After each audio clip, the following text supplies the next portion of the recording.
चिड़िया के 3 प्रश्न। पहला प्रश्न, दुनिया में स्त्री अधिक है या पुरुष? दूसरा प्रश्न, दुनिया में जीवित अधिक है या मुर्दा व्यक्ति? तीसरा प्रश्न, दुनिया में बुद्धिमान अधिक है या मुर्दा? जय श्री कृष्ण मित्रों, स्वागत है आपका हमारे इस यूट्यूब चैनल हिंदू ज्ञान गंगा में। यदि आप हमारे चैनल पे नए हैं तो कृपया चैनल को सब्सक्राइब कर लें और बेल आइकन बटन को भी दबा दें। मित्रों, बिना समय गंवाए कहानी शुरू करते हैं। यह कहानी यकीन मानिए आपको बहुत ज्ञानवर्धक लगेगी। इस कहानी के माध्यम से उपरोक्त 3 प्रश्नों के जवाब आपको मिल जाएंगे। मित्रों, किसी नगर में एक राजा रहता था। वह राजा अपनी पत्नी से बहुत प्रेम करता था क्योंकि उसकी रानी थी भी बहुत सुंदर। एक दिन रानी अपनी सखियों के साथ छत के ऊपर बाल सुखा रही थी। तभी किसी पक्षी ने रानी के ऊपर बीट कर दी। रानी को बहुत गुस्सा आया और वह कूप भवन में चली गई। जब यह बात राजा को पता चली कि किसी पक्षी ने रानी के ऊपर बीट कर दिया है, वह दौड़ा दौड़ा आया और उसने पूछा, रानी तुम्हारे रूठने की वजह क्या है? रानी ने कहा, महाराज आज किसी पक्षी ने मेरे ऊपर बीट कर दी है।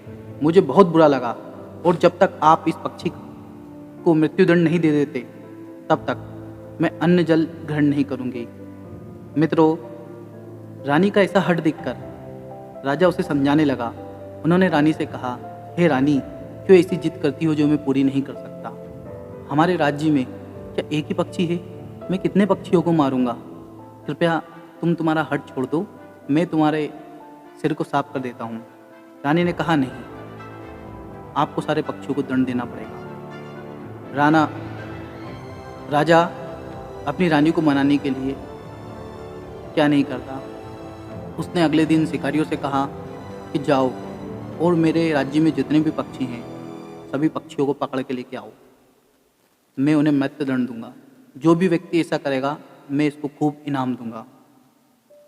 सभी शिकारी खुशी खुशी निकल गए और सभी पक्षियों को जाल बिछाकर पकड़ने लगे। यह बात जंगल में धीरे धीरे फैल गई कि हम में से किसी ने राजा की पत्नी के ऊपर बीट कर दिया है और अब राजा किसी एक की सजा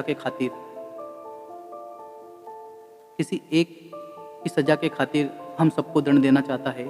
काम किसी एक ने किया और दंड हम सभी को मिलेगा। उन समस्त पक्षियों में से एक व्रत पक्षी बहुत बुद्धिमान था। उसने एक रणनीति बनाई और कहा कि आप जाओ राजा के पास और राजा से कहना कि हमारे मुखिया जब तक ना आए तब तक हमें ना मारो राजा साहब। और जब राजा पूछे कि तुम्हारा मुखिया कहाँ गया है तो उससे कहना कि वह किसी दूर देश में किसी जटिल समस्या का हल करने के लिए गए हैं। अब समस्त पक्षी जाल में कैद हो गए और राजा के समक्ष पहुंच गए। राजा ने कहा कि पक्षियों, तुम में से किसी एक ने मेरी रानी के ऊपर बीट करके उसे नाराज कर दिया है और अब मैं तुम सबको मारने का आदेश देता हूँ। सभी पक्षी एक सुर में बोले कि हे राजा, रुको, आप भले ही हमें मृत्युदंड दे देना लेकिन पहले हमारे मुखिया जी को आ जाने दो। राजा ने कहा, मुखिया जी कहाँ हैं तुम्हारे? बोले, कुछ किसी दूर देश में वो न्याय करने गए। राजा आश्चर्यचकित हो गया कि यार, इतने बुद्धिमान व्यक्ति वो न्याय करने गए।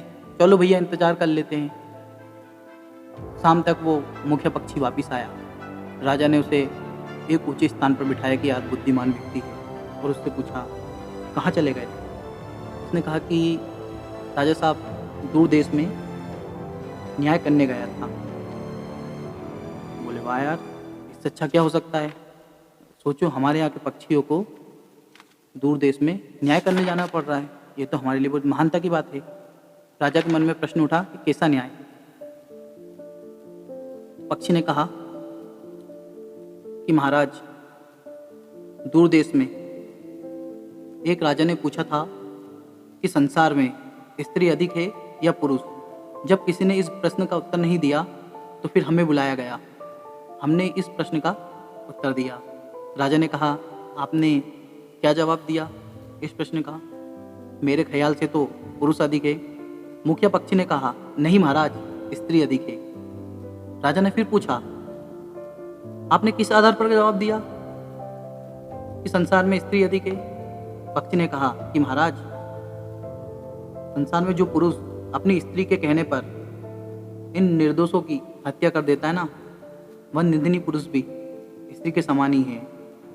राजा सोच में पड़ गया कि मैं भी तो अपनी रानी के कहने के चक्कर में इनकी हत्या कर रहा हूँ। इसका मतलब तो ये हुआ कि मैं भी स्त्रियों की गिनती में आ जाऊंगा। यह सोचकर राजा ने उन पक्षियों को आज़ाद करने का फैसला किया और छोड़ दिया। यह बात जब रानी को पता चली, उसने राजा से कहा, आपने उन पक्षियों को फिर पकड़कर छोड़ दिया। यदि आपने उन्हें प्राणदंड नहीं दिया तो मैं आज से जल और अन्न ग्रहण नहीं करूंगी। दोस्तों, अपनी रानी को खुश करने के लिए राजा अपने वचन से पलट गया। उसने फिर अगले दिन शिकारियों को भेजा, सारे पक्षियों को बुलाया। पक्षियों ने वैसी ही रणनीति अपनाई और कहा कि हमारे मुखिया जी को आ जाने दो। राजा ने पूछा, आज कहाँ गए तुम्हारा मुखिया? तो पक्षियों ने कहा कि हमारे मुखिया आज उस पहाड़ के पीछे एक देश है, वहाँ पे किसी बात का निर्णय करने गए हैं। कुछ देर बाद वह मुखिया पक्षी भी आ गया और उससे राजा ने पूछा कि आज किस बात का न्याय करने गए थे? मुखिया पक्षी ने कहा, महाराज, आज मैं चीन देश गया था। कहाँ? चीन देश। वहाँ की न्याय पंचायत में एक प्रश्न खड़ा हो गया था और उसका जवाब किसी के पास नहीं था, तो वहाँ के राजा ने मुझे आमंत्रित किया। बोले, अच्छा, क्या प्रश्न था? तो बोले, प्रश्न यह था महाराज कि संसार में जन्म लेने वाले अधिक हैं या मरने वाले? राजा ने कहा, मेरे हिसाब से तो जन्म लेने वाले अधिक हैं। परंतु आपने क्या जवाब दिया? पक्षी ने कहा कि महाराज, मैंने बताया कि संसार में मरने वाले अधिक हैं। राजा ने कहा, इसका आधार बताओ, कैसे बताया? बोले, मैंने कहा महाराज, जो राजा सही फैसला सुनाकर भी किसी के बहकाव में आकर अपना फैसला पलट दे, वह राजा जीवित होते हुए भी मृत्यु के समान है। उस राजा की चारों तरफ निंदा होती है। यह जवाब सुनकर राजा फिर सोच में पड़ गया कि ऐसा व्यक्ति तो मैं ही हूँ जो अपनी रानी के कहने में आकर इन निर्दोषों की जान ले रहा हूँ। मुझे ऐसा नहीं करना चाहिए। राजा ने फिर से पक्षियों को आज़ाद कर दिया, जाओ जी लो अपनी ज़िंदगी। जब रानी को यह बात पता चली तो वह गुस्सा होकर राजा से बोली कि राजा, अब आखिरी बार, यदि तुमने उन चिड़ियों को मृत्युदंड नहीं दिया तो मैं आत्महत्या कर लूँगी। अब तो राजा धर्म संकट में पड़ गया। फिर उसने शिकारियों को बुलाया, फिर से पक्षियों को कैद करके लेके आए। अब पक्षियों ने फिर कहा कि हमारे मुखिया जी को आ जाने दो। मुखिया जी भी आए कुछ देर से। राजा ने उनके विलंब का कारण पूछा कि हे मुखिया पक्षी, आज फिर लेट हो गए? बोले, हमारा बोले, आज क्या करने चले गए थे? बोले, महाराज, किसी राज्यसभा में विवाद हो गया था। बोले, कैसा विवाद? बोले, दुनिया में बुद्धिमान अधिक है या मूर्ख व्यक्ति? राजा ने कहा, मेरे हिसाब से बुद्धिमान अधिक है, मूर्ख तो एक दो ही होंगे। वैसे तुमने क्या जवाब दिया? पक्षी कहने लगा कि मैंने बताया संसार में मूर्ख अधिक है, क्योंकि जो पुरुष अपनी बुद्धि और विवेक से काम नहीं करता, उसके निर्णय में दूसरों की इच्छा शामिल होती है। पहली बात है। दूसरी बात, धर्म अधर्म को जानते हुए जो जानबूझकर बुद्धि विवेक से निर्णय नहीं करता, जो किसी एक की रक्षा के लिए लाखों की जान ले लेता हो, वह मूर्ख ही तो है। ये भी सही बात है। अब आपके इस दरबार में देख लो कि सभी बुद्धिमान व्यक्ति आपके हाँ में हाँ मिला रहे हैं, ये भी तो मूर्ख ही है। आपके इस फैसले पर आपका विवेक काम नहीं कर रहा, आप अपनी रानी के कहने पर ही तो यह सब कर रहे हैं, इसलिए आप महामूर्ख हैं। मित्रों, पक्षी की इस बात से राजा को इतना ठेस पहुंची कि उसका जमीर जाग खड़ा हुआ। उसने फैसला किया कि अब रानी मरे या जिंदा रहे, मैं इन पक्षियों को दंड नहीं दूंगा।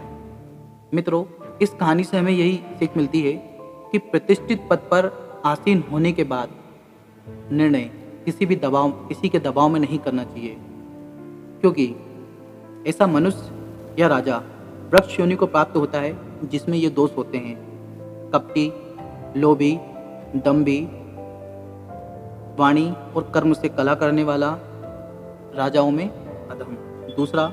दूसरी बात, वही जीव का श्रेष्ठ है जिसमें धर्म की हानि न हो।